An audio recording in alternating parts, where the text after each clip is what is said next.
আমাদের সন্ধ্যার নাস্তা হচ্ছে পেঁয়াজু। আমি নিজের হাতে পেঁয়াজু বানিয়েছি। কেমন হয়েছে আমার পেঁয়াজুটা?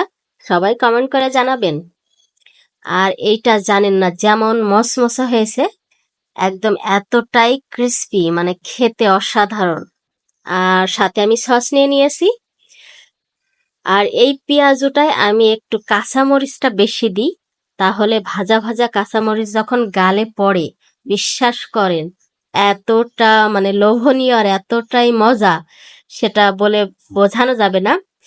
আর আমরা যে দোকানগুলোতে যে পেঁয়াজুগুলো খাই, ওগুলো বিশেষ করে ডালির বড়া, তাই পেঁয়াজু বলে। বাট আমি যখন পেঁয়াজু বানাই, আমি শুধু পেঁয়াজ দিয়ে, বেসন দিয়ে তাই পেঁয়াজু বানাই। এইটা খেতে অন্যরকম একটা টেস্ট। এটা আমরা গ্রামে খাইতাম, তো সেই অভ্যাসটা আছে। এখানে আমি বানালে আমি কখনো ডাল দিয়ে বানাই না, আমি সরাসরি পেঁয়াজ দিয়ে, বেসন দিয়ে পেঁয়াজু বানাই। কেমন লেগেছে সবাই কমেন্ট করে জানাবেন। ভালো থাকবে।